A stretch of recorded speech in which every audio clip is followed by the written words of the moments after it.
ये ले लें।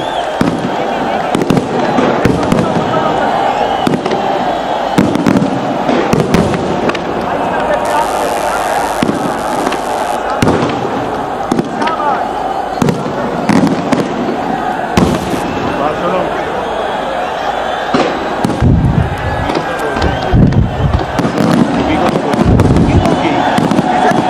की जो है क्या बोलते हैं सर कबूतर पाखा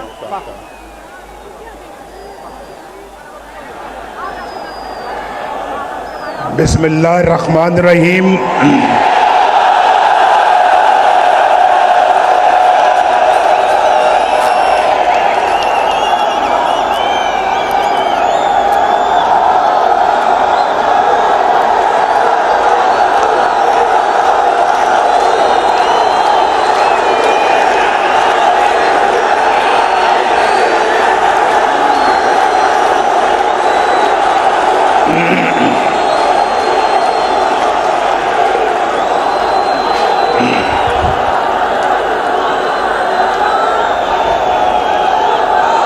कहाँ से छेड़ूं फसाना,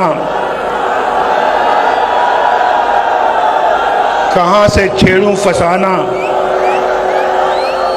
कहाँ तमाम करूं।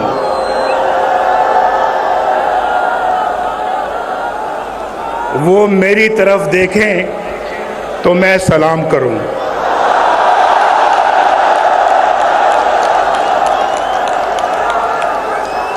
आज कई सालों के बाद आपसे मुलाकात हो रही है।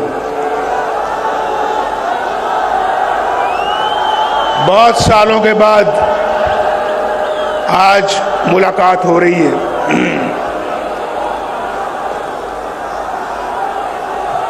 लेकिन आपसे मेरा प्यार का रिश्ता कायम व दायम है। उस रिश्ते में कोई फर्क नहीं आया और वो प्यार, मोहब्बत, वो खुलूस जो मैं आपके चेहरों से देख रहा हूं, जो आपकी आंखों से देख रहा हूं, मुझे उस पे नाज है, नाज।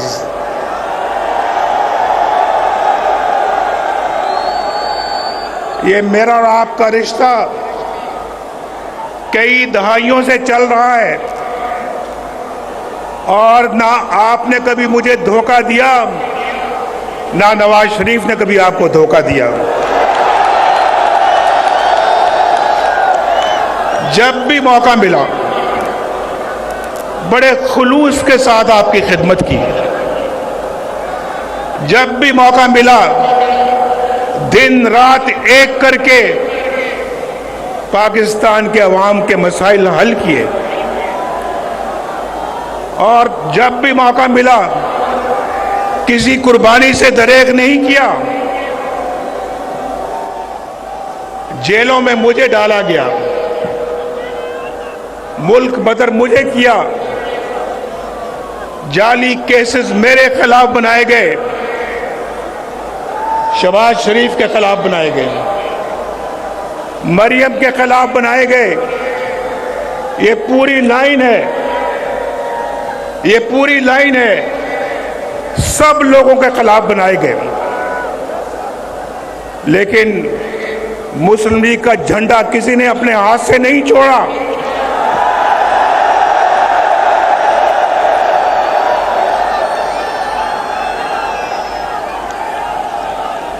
मुझे ये बताएं कि कौन है जो हर चंद सालों बाद नवाज शरीफ को उसके प्यारों से, उसकी कौम से जुदा कर देता है? कौन है भाई? हम तो पाकिस्तान की तामीर करने वालों में हैं।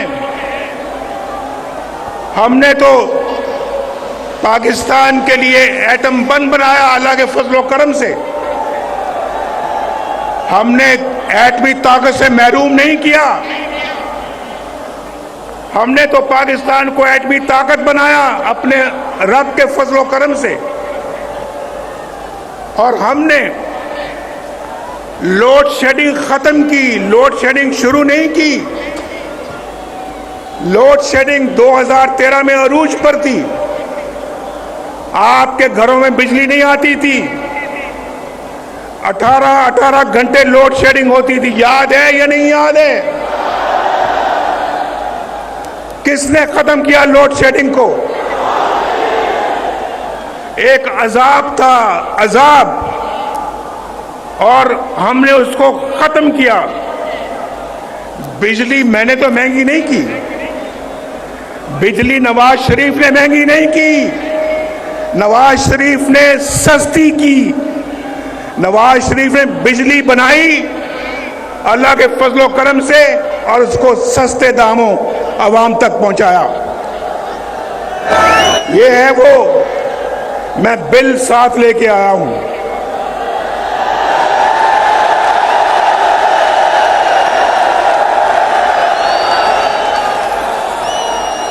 बिल मैं साथ लेके आया हूं, और मैं आपको बताना चाहता हूं, एक मिनट सुन ले। मुझे पता है आप सुनना चाहते हैं कि आई लव यू टू।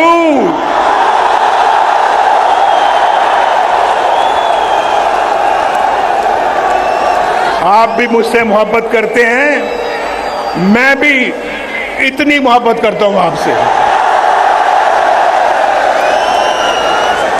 और आज यकीन करें, आज आपकी इस मोहब्बत को देखकर मैं अपने सारे दुख दर्द भूल गया हूं। मैं याद भी नहीं करना चाहता, मैं याद भी नहीं करना चाहता, लेकिन मेरे भाइयों, कुछ दुख दर्द ऐसे होते हैं जो इंसान उनको भुला तो नहीं सकता, लेकिन एक तरफ रख सकता है। कुछ दुख दर्द ऐसे होते हैं जो इंसान उनको फरामोश कर सकता है कुछ देर के लिए, लेकिन कुछ दुख दर्द ऐसे होते हैं, कुछ जख्म ऐसे होते हैं जो कभी नहीं भरते, कभी नहीं भरते। आप जानते हैं, ये जो कारोबार है, जिंदगी के अंदर इंसान की कमाई है, माल है, ये चला जाता है फिर आ जाता है अल्लाह के फजलो करम से। लेकिन जो लोग, जो अपने प्यारे इस आप से जुदा हो जाते हैं, वो आपको कभी दोबारा नहीं मिलते, वापस नहीं आते। आज मैं सोच रहा था कि मैं जब भी कभी बाहर से आता था, मेरी वालिदा, मेरी बीवी कुलसूम घर पहुंचता था तो दरवाजे पे खड़ी होती थी मेरा इस्तकबाल करने के लिए। आज मैं जाऊंगा तो वो दोनों नहीं है, वो मेरी सियासत की नजर हो गए। सियासत में मैंने खो दिया उनको, वो मुझे दोबारा नहीं मिलेंगे। ये बहुत बड़ा जख्म है जो कभी भरेगा नहीं। मेरे वालिद फौत हुए, मैं कब्र में ना उतार सका। मेरी वालिदा फौत हुई, मैं कब्र में ना उतार सका। मेरी बीवी कुलसूम फौत होती है तो मुझे कहाँ इत्तला मिलती है? कैद खाने में, जेल में इत्तला मिलती है। पूछो उस जेल खाने के सुपरिटेंडेंट से पूछो, मैं उसकी मिन्नतें समाजतें करता रहा। देखो, मुझे अभी खबर मिली है, मैं अदालत से आ रहा हूं और वहां तो मुझे किसी ने बात नहीं करने दी, लेकिन ये बताया गया है कि वो दोबारा आईसीयू में चली गई हैं। भाई आपकी बड़ी मेहरबानी होगी।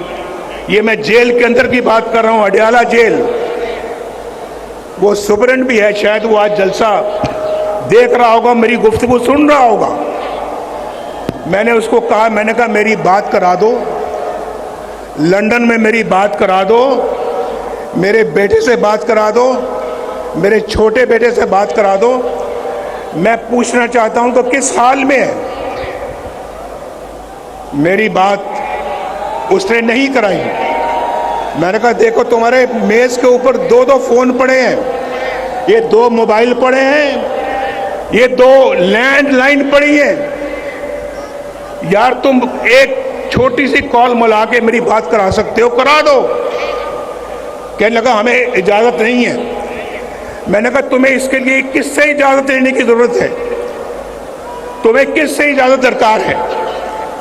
उसने कहा नहीं जी हम नहीं करा सकते। मैं उसके कमरे से उठ के अपनी कैद खाने में चला गया दोबारा, वहां सेल में। इतना सा सेल था, इतना सा सेल, चारपाई मुश्किल से वहां पे पूरी आती थी, चारपाई मुश्किल से वहां पे आती थी, और एक छोटी सी कुर्सी थी जहां कभी मैं उठ के बैठ जाता था। वहां चला गया, सोचता रहा कि यार ये बात कराना भी इतना मुश्किल काम था उसके लिए। 2.5 घंटों के बाद उसका नंबर 2 बंदा जो है वो मेरे पास आता है और आके कहता है कि एक बहुत बुरी खबर है आपके लिए, आपकी बीवी कुलसूम अल्लाह को प्यारी हो गई। बात नहीं कराई, 2.5 घंटे के बाद आके मुझे खबर देता है कि आपकी बीवी अल्लाह को प्यारी हो गई है और हम अब जा रहे हैं मरियम की तरफ और उसको इतला करने के लिए। मैंने कहा हरगिज मत जाना उसके पास, उसको या तो मेरे पास लाओ यहाँ पे या मैं जाऊंगा। बैठी है, पूछ लें, ये खड़ी है यहाँ पे। इसका सेल कुछ फासले पे था मेरे सेल से, लेकिन हमें मिलने की इजाज़त नहीं होती थी। हमारी मुलाकात एक हफ्ते में सिर्फ 1 घंटे के लिए होती थी, 1 हफ्ते में, और पास होके एक हफ्ता हम नहीं मिलते थे। तो कहने लगे, मैंने कहा मुझे साथ ले जाओ। मैं जाके इसको बताया, ये बिल्कुल बेहोश हो गई और मेरे गले लग के रोना शुरू कर दिया। भाई बेटा बैठ, बस। तो मैं ये कहना चाह रहा हूं कि इनको जाके जब बताया तो क्या गुजरी होगी इनके ऊपर, क्या सोचा होगा कि ये हमारा अपना मुल्क है। भाई अपना मुल्क है, मैं भी इसी वतन की मिट्टी से पैदा हुआ हूं, मैं भी एक सच्चा पाकिस्तानी हूं। पाकिस्तान की मोहब्बत मेरे सीने में है। मुझे याद आ रहा है अभी जो शहबाज शरीफ साहब ने बात की, उन्होंने कहा कि क्लिंटन हमें बहुत जोरदार तरीके से कह रहा था कि आपने एटमी धमाके नहीं करने, और दुनिया के बाकी लीडर भी रोज मुझे कई लीडरों के फोन आते थे कि आपने धमाका नहीं करना, हिंदुस्तान ने कर दिया लेकिन आपने नहीं करना। और फिर कहने लगे हम पाकिस्तान को $5 अरब देंगे। आपको मालूम है कि आज इमरान खान की, मैं नाम नहीं लेना चाहता, मैं नाम नहीं लेना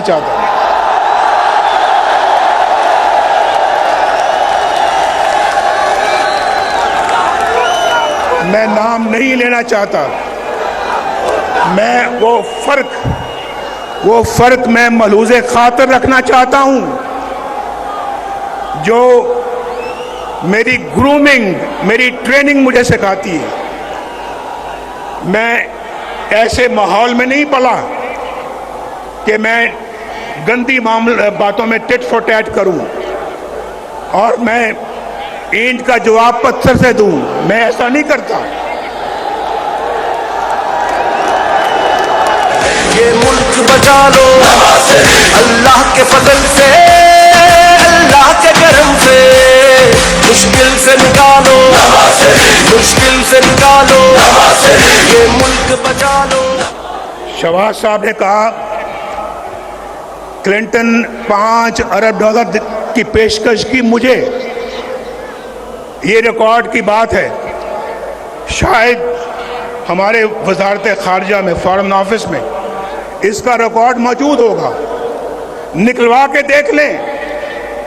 उसने मुझे 5 अरब डॉलर की पेशकश की थी या नहीं की थी। ये 1999 की बात है।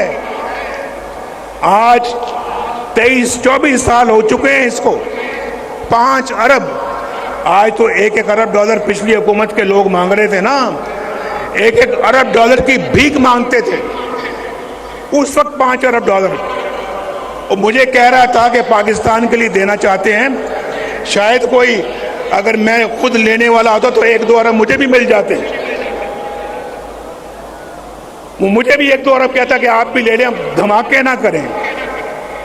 लेकिन भाइयों, जिस मिट्टी की मैं अभी बात कर रहा हूं, पाकिस्तान की मिट्टी से मैं पैदा हुआ हूं। उस मिट्टी और उस ज़मीर ने मुझे इजाज़त नहीं दी कि मैं वो उसकी बात मानूं जो पाकिस्तान के मफाद के खिलाफ हो।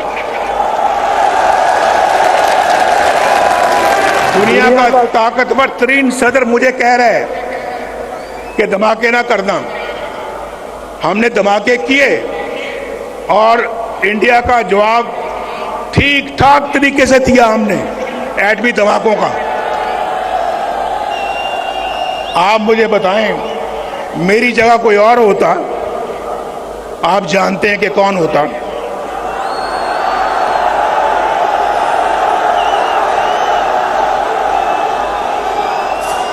वो अमेरिका के सदर के आगे बोल सकता था, बोल सकता था।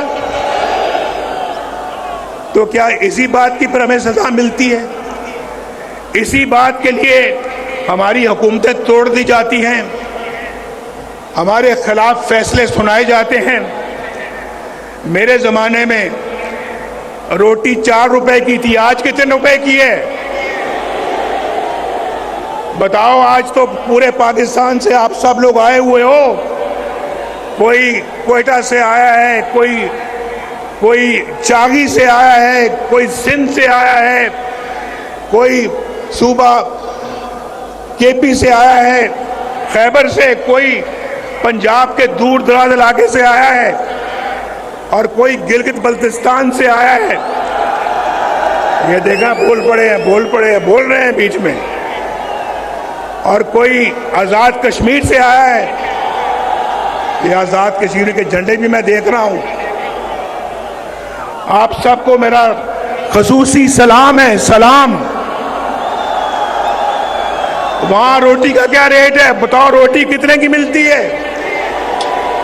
20 रुपए की। मेरे जमाने में कितने की थी? 4 रुपए की। इसलिए मुझे निकाला, इसलिए मेरी छुट्टी कराई, इसलिए कि जनाब नवाज शरीफ जो है वो उसने अपने बेटे से तनख्वाह नहीं ली, लिहाजा फारिग वजारत उज़्मा से खारिज कर दिया। ये कहां का फैसला है यार? क्या फैसला है ये? आप पाकिस्तानी कौम हो, बताओ आप इस फैसले से इत्तेफाक करते हो? और फिर मुल्क का ये हाल हो गया। मुल्क आज बर्बादियों की हद तक चला गया, बर्बादियों की हद को छूकर अब वापस आएगा इंशाअल्लाह, वापस आएगा, लाएंगे वापस इंशाअल्लाह इसको हम। बचा लो ये मुल्क, बचा लो। जब कौम का वक्त कराया, दिल में एक नाम तेरा आया। जब कौम का वक्त कराया, दिल में एक नाम तेरा आया। बस मुखलिस एक तुझे पाया। आओ दिल से संभालो ये मुल्क, बचा लो। अल्लाह के फजल से, अल्लाह के करम से। मेरे भाइयों, जरा एक और बात बताओ। अभी तो रोटी आपने बताई कि 4 रुपए की थी और आज 20 रुपए की है। मुझे जरा ये भी बताओ कि पेट्रोल कितने का मिलता था मेरे दौर में? पेट्रोल बताओ। मेरे दौर में 60 रुपए लीटर मिलता था या नहीं मिलता था? आज कितने का है? बताओ बताओ। फिर इसलिए निकाला नवाज शरीफ को। मुझे बताओ कि आज जो है वो पाकिस्तान में डॉलर कितने का मिलता है? डॉलर मेरे जमाने में 104 रुपए था, 104 रुपए। आज 250 के लगभग है। इतना ही है या कुछ ज्यादा है? 250 से भी ऊपर है। इसीलिए तो महंगाई का तूफान है पाकिस्तान के अंदर। तो आप मुझे बताओ, इसलिए नवाज शरीफ को निकाला था कि वो उसने डॉलर को हिलने नहीं दिया। रुपया डॉलर के आगे बिल्कुल खड़ा था मजबूती के साथ। हमने हिलने नहीं दिया डॉलर को। लेकिन पता नहीं हम पता नहीं इतने नाशुक्रे क्यों हैं। एक अच्छा मुल्क तरक्की की तरफ चल रहा था। आप यकीन मानो 1990 में जब अल्लाह के फजल करम से नवाज शरीफ पहली दफा वजीर आजम बना, 1990 दिसंबर में, 1991 समझ लें, तो जो काम हमने उस वक्त शुरू किए, अगर वो मोमेंटम और वो सिलसिला जारी रहता, यकीन माने आप में से आज कोई भी बेरोजगार ना होता मुल्क में। एक भी बेरोजगार ना होता पाकिस्तान के अंदर। पाकिस्तान अंदर गुर्बत नाम की कोई चीज ना होती। गरीब को अपने इलाज मुआवजे के लिए अपनी जायदाद ना बेचनी पड़ती। गरीब के पास इतना पैसा होता कि वो अपना इलाज भी करवा सकता, अपने बाल बच्चों का पेट भी पाल सकता था और उनको पढ़ा लिखा भी सकता था। आज तो देखना सोचना पड़ता है। आज तो सोचना पड़ता है। हालात इतने मुश्किल हो गए हैं कि बिजली का बिल दिया जाए या फिर बच्चों का पेट पाला जाए। मैं ठीक कह रहा हूं या नहीं ठीक कह रहा? बोलो, हाथ उठा के मेरी बात का जवाब दो। हाथ उठा के मेरी बात का जवाब दो। मैं ठीक कह रहा हूं या गलत कह रहा हूं? बिजली का बिल देना मुश्किल हो गया या नहीं हो गया? उधार लेके बिजली का बिल देना पड़ता है। लोग खुदकुशियां कर रहे हैं। लेकिन एक बात मैं आपको बता दूं, ये सिलसिला जो है ये शहबाज शरीफ के जमाने का नहीं है। ये उससे बहुत पहले का शुरू हो चुका था। डॉलर कंट्रोल में नहीं आ रहा था। बिजली के बिल महंगे हो रहे थे, रोटी महंगी होती जा रही थी, घी महंगा होता जा रहा था, पेट्रोल महंगा हो रहा था और फिर पाकिस्तान के अंदर डॉलर महंगा होता चला जा रहा था। चीनी महंगी होती चली जा। हमारे जमाने में चीनी 50 रुपए किलो थी, आज कितने की है? मैं तो 50 रुपए पे छोड़ के गया था, आज कितनी है? 200 की है, 250 की है। बताओ कहां 40 रुपए, कहां 250 रुपए? बताओ मुझे भाई, ये नवाज शरीफ को इसलिए निकाला था आपने? और पाकिस्तान ने, आपको मैं बताऊं, पाकिस्तान एशियन टाइगर बनने जा रहा था उस जमाने में। हम तो अपना पाकिस्तान को G20 में ले जाने की तैयारी कर रहे थे। आज दुनिया के बहुत सारे मुल्क G20 में चले गए हैं। हमसे इतनी तेजी के साथ आगे बढ़ गए जो हमसे बहुत पीछे थे। हमसे बहुत पीछे थे, लेकिन आज हमसे बहुत आगे चले गए हैं। हम बहुत पीछे रह गए हैं।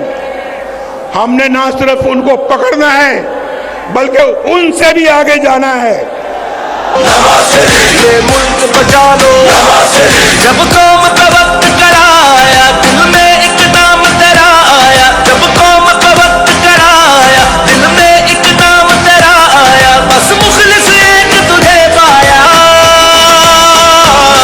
आओ दिल से संभालो ये मुल्क बचा लो, अल्लाह के फजल से, अल्लाह के करम से, मुश्किल से निकालो ये मुल्क बचा लो। मैंने आपको अभी पहले बताया है, आज मैं आपको बताऊं, मैं कई सालों के बाद तकरीर कर रहा हूं, 4 सालों के बाद तकरीर कर रहा हूं, यानी 6 सालों के बाद। 2 साल तो मैं पाकिस्तान में मुकदमे भुगत रहा और मरीम भी मेरे साथ थी। आज 6 सालों के बाद मैं किसी अपने जलसे से खिताब कर रहा हूं और मैं आपको ये बताना चाहता हूं, अभी मैं बात कर रहा था ये बिजली के बिलों की। देखो मेरी बात सुनो, मैं ये बिल तलाश करके लाया हूं आपके लिए, बिल तलाश करके। ये नसरुल्लाह खान का बिल है, नसरुल्लाह खान उसका बिल है जब नवाज शरीफ वज़ीर आज़म था, मई 2016 में, मई 2016 उस वक्त मैं वज़ीर आज़म गो बाहर धरने हो रहे थे हमारे, मुझे मालूम है, लेकिन हम अपना काम करते चले जा रहे थे। आपको तो पता है कि धरने कौन करवा रहा था, पता है या नहीं पता है? हमने धरनों के बावजूद आपके घरों में बिजली पहुंचा दी थी, पहुंचाई थी या नहीं पहुंचाई थी? हमने धरनों के बावजूद मोटरवे पे मोटरवे बनाते चले गए। ये गिलगित वालों आप मत भूलो कि गिलगित से स्कर्दू मोटरवे भी नवाज शरीफ ने बनाई है। 60 अरब रुपया लगाकर गिलगित से स्कर्दू मोटरवे नवाज शरीफ ने बनाई। और चित्राल वाले हैं यहाँ, चित्राल वालों मेरी बात सुनो, लवारी टनल किसने बनाई थी? किसने बनाई लवारी टनल?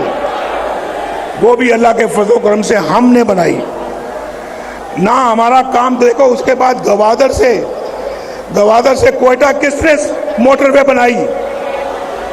अल्हम्दुलिल्लाह हमने। पेशावर से इस्लामाबाद मोटरवे किसने बनाई? इस्लामाबाद से लाहौर मोटरवे किसने बनाई? लाहौर से मुल्तान किसने बनाई? मुल्तान से रहीम यार खान और शक्कर किसने मोटरवे बनाई? ऊंची आवाज में जवाब दो, ऊंची आवाज में। मियां दे नारे वजने भी वजने ने, तुम्हारा रंग सजने भी सजने ने, मियां दे नारे वजने भी वजने ने, तुम्हारा रंग सजने भी सजने ने। और फिर हैदराबाद से कराची मोटरवे किसने बनाई? भाई मैं उसकी तरफ आ रहा हूं। देखो नसरुल्लाह खान 2016 में मई के महीने में इसका बिजली का बिल था 1317 रुपए, 1317 रुपए। और फिर इसी बंदे का बिल जो है वो अगस्त 2022 में उसका बिल है 15,687 रुपए।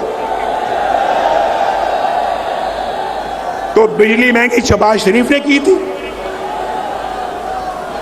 बिजली महंगी शहबाज शरीफ ने की। बिजली महंगी उस जमाने से चल रही है जब से आपने नवाज शरीफ को निकाला है। एक और मैं मिसाल देने लगा हूं आपको। सईद अख्तर है, सईद अख्तर कोई गरीब आदमी है। इसका मार्च 2017 जब नवाज शरीफ वज़ीर आज़म था, 2017 में इसका बिल था 760 रुपए, 760। और उसका बिल जो है वो अगस्त 2022 को क्या बिल आता है उसका? 8,220। कहाँ 760 रुपए और कहाँ 8,220 रुपए। ये शहबाज शरीफ ने किया था। मैं उसकी शहबाज शरीफ की कोई तरफदारी या सफाई पेश नहीं कर रहा, मैं हकायक बयान कर रहा हूं आपको, हकायक। और उसके बाद भाई मुझे तो ये सारी बातें करें, मैंने अभी आप शुरू में कह दिया है, आपका जज्बा प्यार मोहब्बत देखकर मैंने कहा मैं अपने सब दुख बिल्कुल उनको मैं एक तरफ कर रहा हूं, लेकिन मिट्टी की मोहब्बत में हम आशुफ्ता सरों ने वो कर्ज उतारे हैं कि वाजिब भी नहीं थे।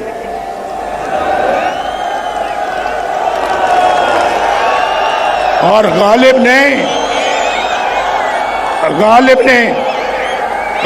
ने शायद हम जैसों के लिए कहा है, मुझ जैसों के लिए कहा है गालिब ने शायद, जिंदगी अपनी कुछ इस शक्ल से गुजरी गालिब, जिंदगी अपनी कुछ इस शक्ल से गुजरी गालिब, हम भी क्या याद करेंगे कि खुदा रखते थे। बचा लो ये मुल्क बचा लो, जब कौम का वक्त कराया दिल में एक नाम तेरा आया, जब कौम का वक्त कराया दिल में एक नाम तेरा आया, बस मुखलिस एक तुझे पाया, आओ फिर से संभालो ये मुल्क बचा लो, अल्लाह के फजल से अल्लाह के करम से मुश्किल से निकालो। मुश्किल से अल्लाह निकालेगा, हम कोशिश करेंगे, लेकिन बार बार गालिब हमें ना छेड़। मैंने पहले कहा है, जरा खामोश भाई, मैं मानता हूं बहुत जोश और जज्बा, लेकिन जरा चलो और नहीं तो मेरा शेर खामोशी से सुन लें, शेर को खामोशी के साथ सुन लें आप। जख्म इतने लगे हैं कि वो भरते भरते वक्त लगेगा, लेकिन मेरे दिल के अंदर कोई इंतकाम की तमन्ना नहीं है, बदले की कोई तमन्ना नहीं है नवाज शरीफ के दिल में। नवाज शरीफ के दिल में अगर तमन्ना है, बस यही है, मेरी ये कौम के लोग खुशहाल हो जाए, इनके घरों में खुशियां आ जाएं, इनके घरों में खुशहालियां आ जाएं, इनके घरों के अंदर रोशनी के चिराग जलें, इनको रोजगार मिले, इनको एक बाइज्जत पाकिस्तानी बनने का मौका मिले, बेरोजगारी ना हो, गुर्बत ना हो, बीमारी ना हो, जहालत ना हो। ये नवाज शरीफ चाहता है, ये नवाज शरीफ चाहता है। और मेरी दुआ है अल्लाह ताला से, अल्लाह ताला मेरे दिल के अंदर कभी भी कोई इंतकाम का जज्बा ना लेके आना।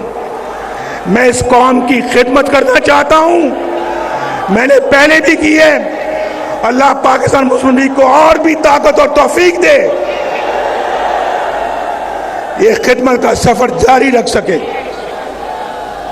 मैं जो शेर है वो मेरा सुन ले भाई।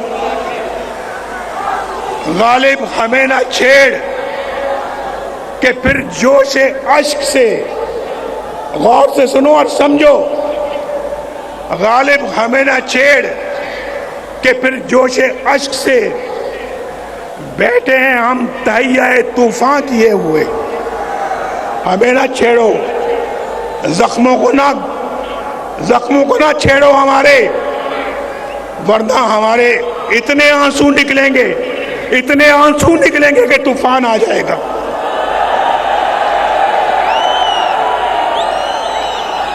क्यों नहीं आएंगे आंसू क्यों नहीं आएंगे? ये बैठी है मरियम बैठी है यहां पर, आपके सामने है यहां। पूछे इससे कि वो अजियत का लम्हा कैसे कोई भुला सकता है। जब मरियम को अपने कैदी बाप के सामने गिरफ्तार किया जा रहा था। मैं कोट लखपत जेल में कैदी था, बंद था, और नैब वाले आकर मेरी आंखों के सामने इसको कैद करके लेके जाना चाह रहे थे। ये मेरे पास आई, मैं सामने बैठा था कि अबू जान ये मुझे अरेस्ट करना चाहते हैं, गिरफ्तार करना चाहते हैं, मैं क्या करूं? मैं क्या, एक कैदी क्या कर सकता है? अरेस्ट करना चाहते हैं तो कर लें। इसकी छोटी बेटी थी, छोटी बेटी अपनी मां की गिरफ्तारी का मंजर अपने आंसू भरी आंखों से देख रही थी, मेरे सामने बैठी हुई थी। भाई मैं इस मिट्टी का रहने वाला हूं, मैं सन ऑफ द सॉइल हूं, ये भी डॉटर ऑफ द सॉइल है। इतना जुल्म, इतना जुल्म। शहबाज शरीफ को भी जेल में बंद कर दिया, बेटों को भी जेल में बंद कर दिया। ये राणा सनाउल्लाह को बंद नहीं किया बल्कि सजाए मौत देने के चक्कर में थे। हनीफ अब्बासी को बंद नहीं किया बल्कि सजाए मौत देने के चक्कर में थे। और लोगों को, ख्वाजा साद रफीक जो अभी आपके सामने बात कर रहे थे, 2 साल जेल में बंद रखा। और फिर मुझे, आप देखें ना, मुझे छोड़े 1990 से लेकर आज तक कितने साल हो गए? जरा हिसाब आता है या हिसाब में कमजोर हो? कितने साल हो गए? 23 साल। 23 साल में 15 साल मैं या तो मुल्क से बाहर या जेल में या मुकदमे भुगतता रहा।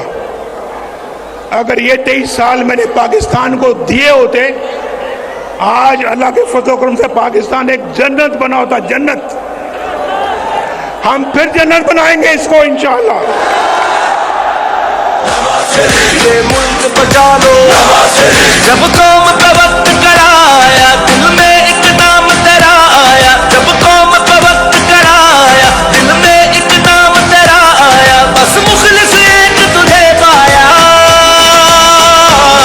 आओ फिर से संभालो, ये मुल्क बचा लो। लेकिन मैं पूछता हूं भाई, ये जो दौर गुजरा है एक हमारे मुल्क के अंदर, जो दौर हो गुजरा है, उस दौर का कोई एक कारनामा, कोई एक मंसूबा बता दो जो उस दौर ने बनाया हो, बताओ कोई। लेकिन अगर हमसे पूछते हो तो पूछो कि तामीर और तरक्की का कौन सा मंसूबा है, कौन सा काम है जो हमने नहीं किया, कौन सा काम है?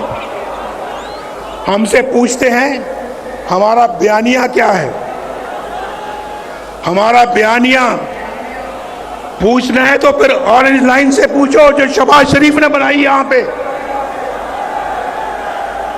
कराची की ग्रीन लाइन से पूछो। हमारा बयानिया पूछना है तो मेट्रो बस से पूछो, एक शहर में नहीं कई शहरों में। पेशावर इस्लामाबाद मोटरवे से पूछो। हमारा बयानिया पूछना है तो फिर चाकी के एटमी धमाकों से पूछो। हमारा बयानिया पूछना है तो फिर रोटी की कीमत से पूछो, डॉलर के रेट से पूछो, गरीब के बिजली के बिलों से पूछो। हमारा बयानिया पूछना है तो फिर इखलाकियात से पूछो। और आपको पता है कि हमारे इखलाकियात में उनके इखलाकियात में कितना फर्क था। बुजुर्गों की इज्जत से पूछो। हम वो नहीं है जो किसी की पगड़ी उछालें। ये पगड़ी उछालना उनका काम था, हमारा नहीं है। और मैं ये समझता हूँ मेरे भाइयों, दोस्तों, और मेरी बहनें भी यहाँ पे हैं या नहीं है? बहनें कहाँ हैं हमारी?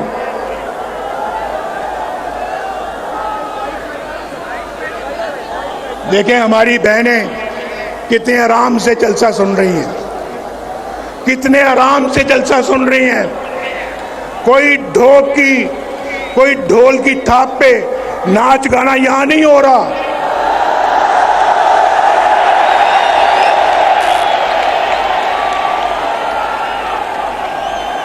मेरी बात समझ गए आप या नहीं समझे? अगर समझे तो फिर जोरदार तरीके से जरा आवाज दो। ये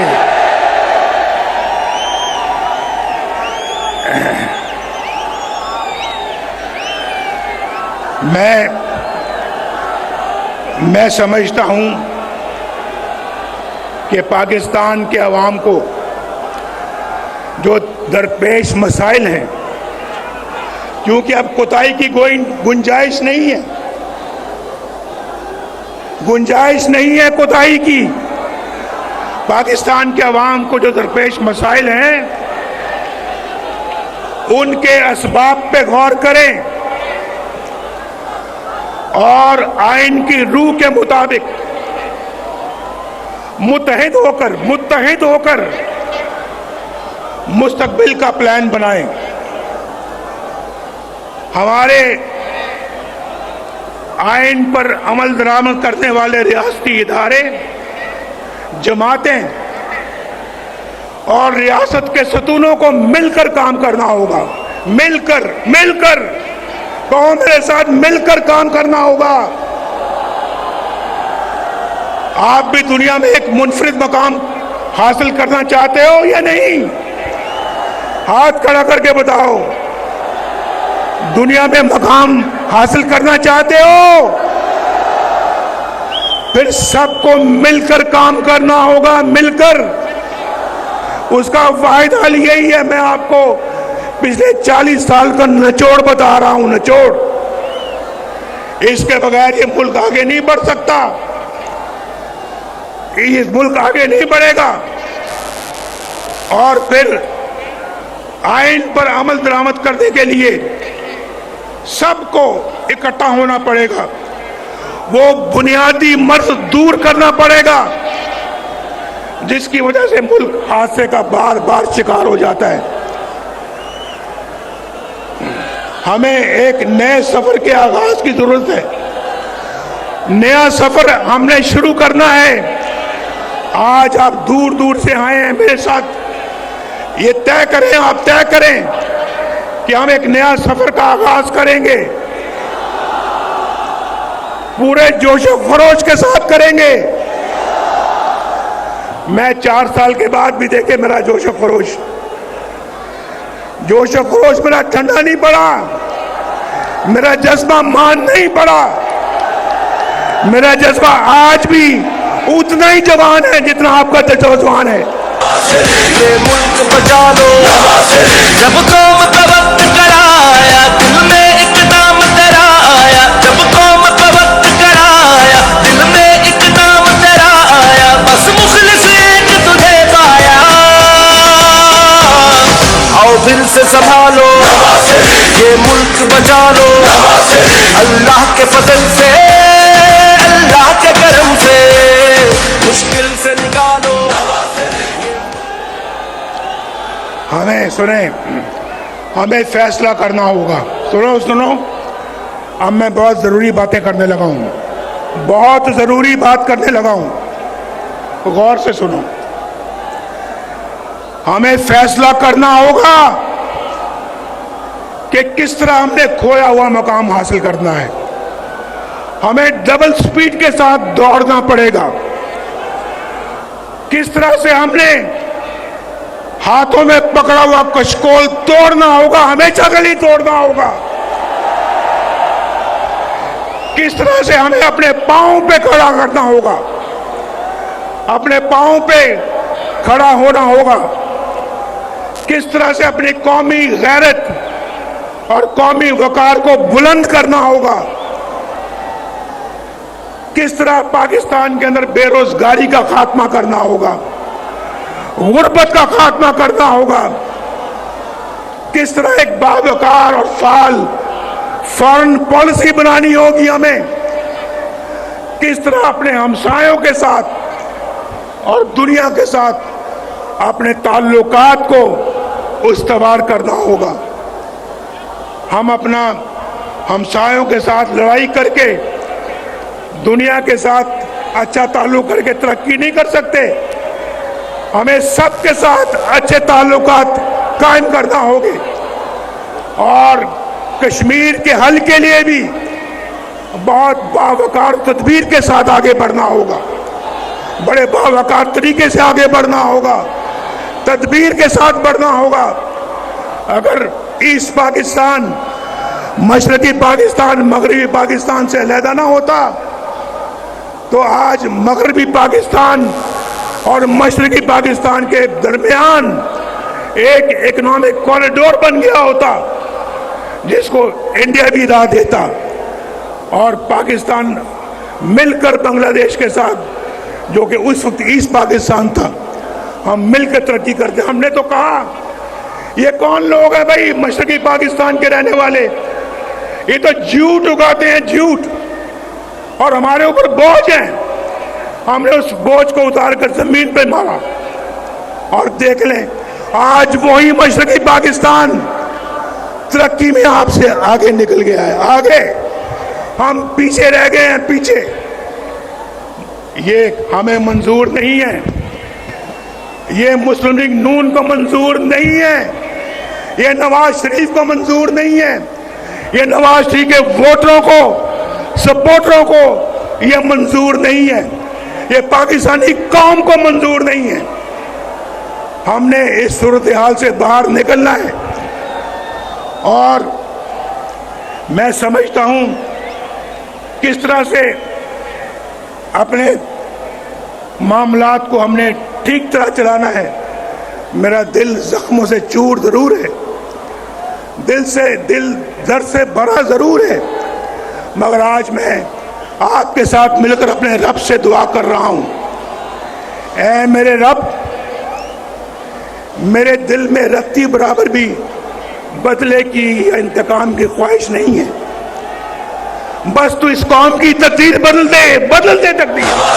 ये मुल्क बचा लो, जब कौम का वक्त कराया, दिल में एक नाम तेरा आया। जब कौम का वक्त कराया, दिल में एक नाम तेरा आया। बस मुखलिस एक तुझे पाया। आओ दिल से संभालो, ये मुल्क बचा लो, अल्लाह के फजल से, अल्लाह के करम से, मुश्किल से निकालो। आपने मेरे साथ मिलकर अभी 1-2 मिनट में दुआ करनी है। आपने मेरे साथ मिलके दुआ करनी है आपने। और उम्र के इस हिस्से में मेरी आरज़ू है कि मैं एक बदला हुआ पाकिस्तान देखूं। मैं आज यहाँ आपको जगाने आया हूं। क्या करने आया हूं? अपने मुंह से कहें, क्या करने आया हूं? आपको जगाने आया हूं। आगे बढ़ो और पाकिस्तान को संभालो और आइंदा किसी को इजाजत ना देना कि आपके मुल्क के साथ ये खिलवाड़ कर सके, आपके मुल्क के साथ ये सलूक कर सके। मैंने आज बहुत ज़ब्त से, बहुत पेशेंस से, सब्र से मैंने आज काम लिया है। मैंने कोई ऐसी बात नहीं की जो कि मैं समझता हूं कि मुझे नहीं करनी चाहिए थी। लिहाजा मैं समझता हूं कि आज आप मेरे साथ दुआ करें। एक तो अल्लाह ताला फ़लस्तीन की मदद करे, हम सब मिलकर फ़लस्तीन की मदद करें, उनको जुल्म से बचाएं। उन पे भी जो इस वक्त जुल्म का सिलसिला जो जारी है वो इंसानियत के खिलाफ जुल्म है। हम उसको हर तरीके से कंडेम करते हैं। मेरे साथ मिलकर कहो, हम हर तरह से उसको रद्द करते हैं, बोलो रद्द करते हैं, और दुनिया से अपील करते हैं ये आप फलस्तीन का झंडा कि पकड़ इंसाफ से काम लो, उनके एम्बेसडर का मैसेज है। इंसाफ से काम लो और फलस्तीन का बाइज्जत हल निकालो, उनका हक उनको वापस दिया जाए और उनका हक उनको मिले, वो भी चैन सुकून से अपनी जिंदगी गुजार सकें। उनको हक से महरूम करना और उसका हक किसी और को दे देना, ये बहुत बुरी बात है। इसको हम कभी कबूल नहीं करेंगे, पाकिस्तान कभी कबूल नहीं करेगा, पाकिस्तान के अवाम कभी कबूल नहीं करेंगे। बोलो मेरी इस बात के साथ इत्तेफाक करते हो? मेरे साथ मैंने आज सोचा कि मैंने कभी किसी की गाली का जवाब गाली से नहीं देना। मैं आपको भी यही कहूंगा, गाली का जवाब गाली से नहीं देना। अपने नौजवानों को यह पैगाम देना चाहता हूं कि आप मिल्लत के मुकद्दर का सितारा हैं। अपनी जिंदगियां मनफी कामों में गुजारने के लिए आप नहीं हैं। रास्ता कठिन जरूर है लेकिन नामुमकिन नहीं है। मेरे साथ मिलकर कहो, रास्ता कठिन जरूर है लेकिन अगला जुमला आइए नहीं, रास्ता कठिन जरूर है लेकिन फिर से लेकिन नामुमकिन नहीं है। दोबारा तामीर नौ करेंगे पाकिस्तान की मेरे साथ मिलकर, बिजली के रेटों को कम करेंगे मेरे साथ मिलकर, बिजली के रेटों को मेरे साथ मिलकर कम करेंगे, डॉलर सस्ता करेंगे, महंगाई कम करेंगे, बेरोजगारी का खात्मा करेंगे, मोटरवेज बनाएंगे, फिर तो सत्य खैर है, सत्य खैर है। ये मुल्क बचा लो जब कौम पे वक्त कराया। और हमारा मुस्लिम लीग नून का एजेंडा इंशाल्लाह यही होगा कि हमने ये सारे काम करने हैं, अपने अखराजात में कमी करनी है, अपने कौमी मलकियत के इदारों का इंतज़ाम बेहतर तरीके से करना है, बरामदात को बढ़ाना है, ज़राअत की इनकलाबी इस्लाहात करनी है और पाकिस्तान को आईटी पावर बनाना है, आईटी पावर इंशाअल्लाह। इंसाफ के निज़ाम को इस्लाहात लेके आनी है वहाँ पे और नौजवानों और ख़वातीन के लिए ख़ुसूसी इक़दाम करेंगे। शहबाज शरीफ साहब सुन रहे हैं मेरी गुफ्तगू, शहबाज शरीफ साहब सुन रहे हैं, मैं इनको भी कह रहा हूँ, अपनी पार्टी के सारे लीडरान को मैं ये मैसेज दे रहा हूँ और आपको भी दे रहा हूँ, आपको, क्योंकि आज नवाज शरीफ ने हमेशा जो कहा है अल्लाह के फजल करम से करके दिखाया है। बोलो इस बात का गवाह हो या नहीं हो? करके दिखाया है या नहीं करके दिखाया है? दुआ करो अल्लाह ताला, तू मुसब्बिबुल अस्बाब है, तू रब्बुल आलमीन है, तू अरहमुर राहिमीन है, तू हमारे हाल पे रहम फरमा, हमारे मुल्क को कौम को मुसीबतों से नजात अता फरमा, हमारे घरों में खुशहाली के असबाब पैदा कर, हमारे बच्चों को रोजगार अता फरमा, बाइज्जत रोजगार अता फरमा, हमें महंगाई से निजात अता फरमा, हमारे बच्चों को पढ़ने लिखने की तौफीक अता फरमा और पढ़ लिख कर अच्छे और नेक शहरी बनने की तौफीक अता फरमा। इस मुल्क के अंदर इतना पोटेंशियल है कि बाहर के लोग भी यहाँ आके काम करें तब भी बेरोजगारी यहाँ कभी पैदा नहीं होगी। रोजगार इतना हम जनरेट कर सकते हैं कि इंशाअल्लाह यहाँ पे किसी चीज़ की कोई कमी नहीं है। अल्लाह ताला तो हमारे गुनाहों को माफ़ फरमा, हमारे गुनाहों को माफ़ फरमा। हमसे जो लग़ज़ें हो गई हैं, जो गलतियां हो गई हैं, अल्लाह ताला उनको माफ़ फरमा। हमने जो गुनाह हमसे सरजद हो गए, अल्लाह उनको भी माफ़ कर दे और हमारी तरफ नजर करम अता फरमा। ये दिल से आमीन कहना भाई, दिल से कहना, दिल से। कई लोग होते हैं ना, वो कहते हैं जनाब आप अपना 100 दफ़ा दुरूद शरीफ पढ़े, 100 मरतबा दुरूद शरीफ पढ़ा करे सुबह को और 100 मरतबा शाम को। लेकिन मैं अपना सुनता हूँ बात को, तस्बीह मेरे पास भी है, लेकिन मैं कोशिश करता हूँ कि तस्बीह दूसरों के सामने ना पढ़ा करूँ।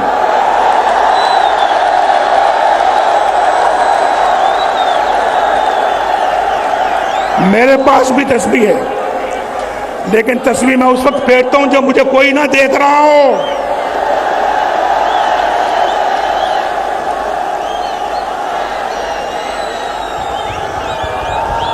बगल में छुरी, मुंह में राम राम, ये मुझे नहीं आता।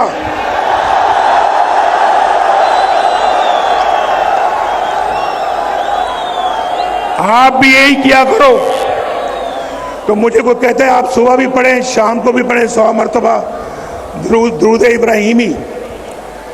मैं एक वक्त मुकर्रर कर लेता हूं कि मैंने 1 घंटा पढ़ना है या आधा घंटा पढ़ना है, या जिनके पास वक्त कम है वो 10 मिनट के लिए पढ़ें